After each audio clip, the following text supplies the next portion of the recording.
Kurang dari seminggu peringatan Hari Kemerdekaan Republik Indonesia, Istana Merdeka menggelar gladi kotor upacara HUT RI ke-81 yang melibatkan seluruh unsur, termasuk atraksi helikopter hingga pesawat tempur.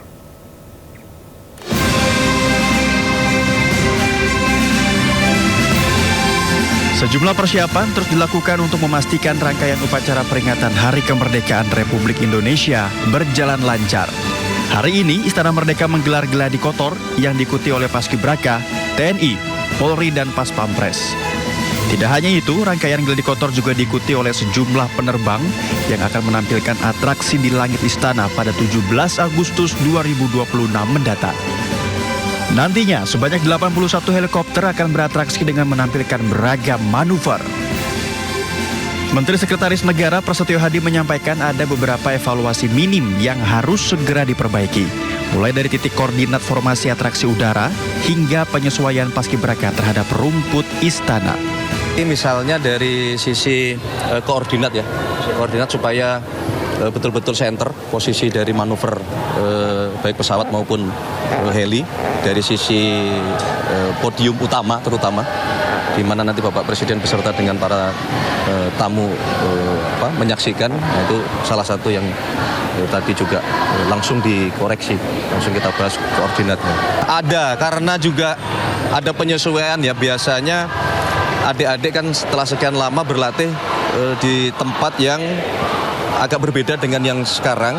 Contohnya adalah tebal rumput di halaman istana. Itu secara teknis juga tadi mempengaruhi kebiasaan adik-adik kita ya, yang biasanya sudah ini secara teknis nih keras rumputnya atau lapangannya. Nah, di istana cukup tebal, jadi butuh sedikit penyesuaian. Jadi tadi para pelatih minta izin untuk menambah porsi latihan, dan tadi langsung kami sebagai penanggung jawab kami akan izinkan meskipun di luar jadwal yang awal untuk baik gladi parsial maupun gladi kotor. Gladi kotor akan dilaksanakan sebanyak 2 kali selama 2 hari berturut-turut. Sementara gladi bersih akan dilaksanakan 1 atau 2 hari menjelang 17 Agustus guna memastikan seluruh rangkaian upacara berjalan sempurna. Atraksi udara TNI bakal turut mewarnai upacara perayaan HUT ke-81 Indonesia di Istana Negara Jakarta. Sejumlah pesawat jet tempur tampak melakukan gladi atraksi manuver di langit Jakarta pada hari ini.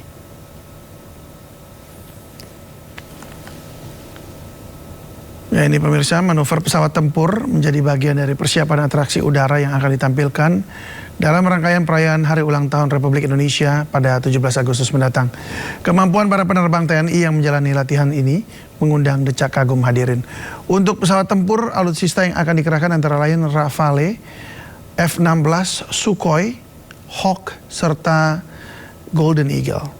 Atraksi udara juga akan kembali diramaikan tim aerobatik Jupiter TNI Angkatan Udara yang akan menerbangkan pesawat KT-1B Wongbi.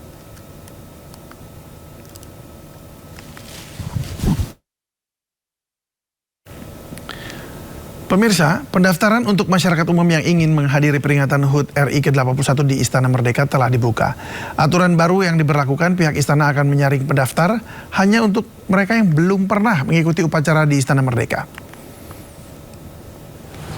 Istana Merdeka terus bersolek jelang perayaan HUT RI ke-81 pada 17 Agustus mendatang. Tidak hanya pejabat dan tokoh penting, masyarakat umum juga bisa menghadiri perayaan HUT RI di istana secara gratis. Namun ada aturan baru yang dibuat oleh pihak istana, yakni untuk masyarakat yang belum pernah mengikuti upacara di istana yang diperbolehkan ikut pada tahun ini.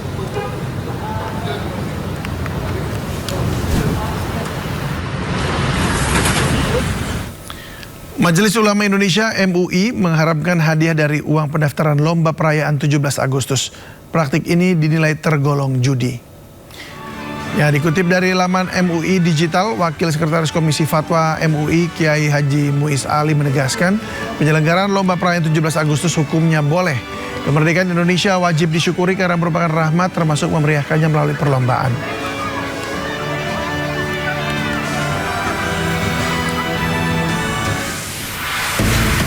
Ya, namun jika mengutip uang pendaftaran, panitia dilarang menggunakan uang pendaftaran peserta lomba sebagai sumber biaya untuk hadiah karena tergolong praktik judi atau qimar. Dalam fikih Islam melarang skema tersebut karena hukumnya haram.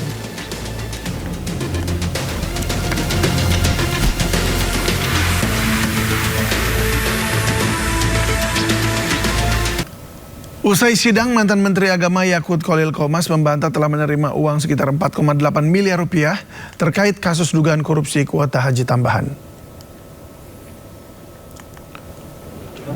Menurut Yakut, dakwaan jaksa hanyalah asumsi karena dirinya mengaku tak pernah menerima uang 1 rupiah pun terkait kuota penambahan haji tersebut. Untuk bisa mengungkap kebenaran, Yakut meminta pihak-pihak yang berinisiatif serta menikmati keuntungan dari jual beli kuota haji dapat dihadirkan di persidangan. Rencananya sidang lanjutan akan kembali digelar Pengadilan Tipikor pada pekan depan. Karena yang menerima uang itu orang lain, tetapi yang didakwa saya dengan asumsi. Sekali lagi saya sampaikan, saya tidak pernah menerima 1 rupiah pun dari proses ini. Jadi yang menerima tadi sudah disebut siapa, dan ada yang disebutkan aliran ke saya, dan itu adalah asumsi. Ya mereka itu yang jual beli kuota, yang kemudian menerima fee dan seterusnya, itu yang harusnya dihadirkan di sini. PT UN Jakarta menolak permohonan keberatan Universitas Gadjah Mada atas keterbukaan informasi ijazah Presiden ke-7 Republik Indonesia Joko Widodo dan mewajibkan UGM membuka dokumen akademik Jokowi ke publik.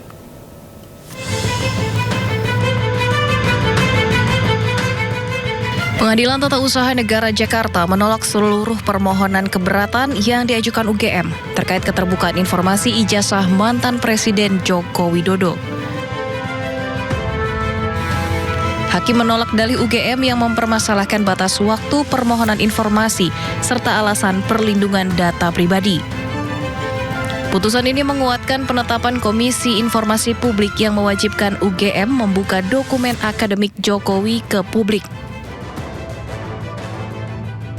Kemenangan rakyat, kemenangan demokrasi. Salah satu unsur penting dalam demokrasi itu adalah keterbukaan. Keterbukaan itu merupakan hak asasi manusia, hak asasi warga. Ya. Warga ingin tahu seseorang yang diduga ijazahnya palsu atau dokumen terkait untuk kepentingan publik itu diduga tidak beres. Warga ingin tahu benar gak sih? Kalau warga meminta kepada badan publik negara seperti UGM, itu harus dibuka. UGM tidak bisa menutup, atau lembaga publik lainnya tidak bisa menutup. Selain menolak banding UGM, Majelis Hakim juga membebankan biaya perkara sebesar Rp648.500 kepada pihak UGM dan menegaskan hak masyarakat Indonesia untuk mengetahui riwayat pendidikan pejabat negara.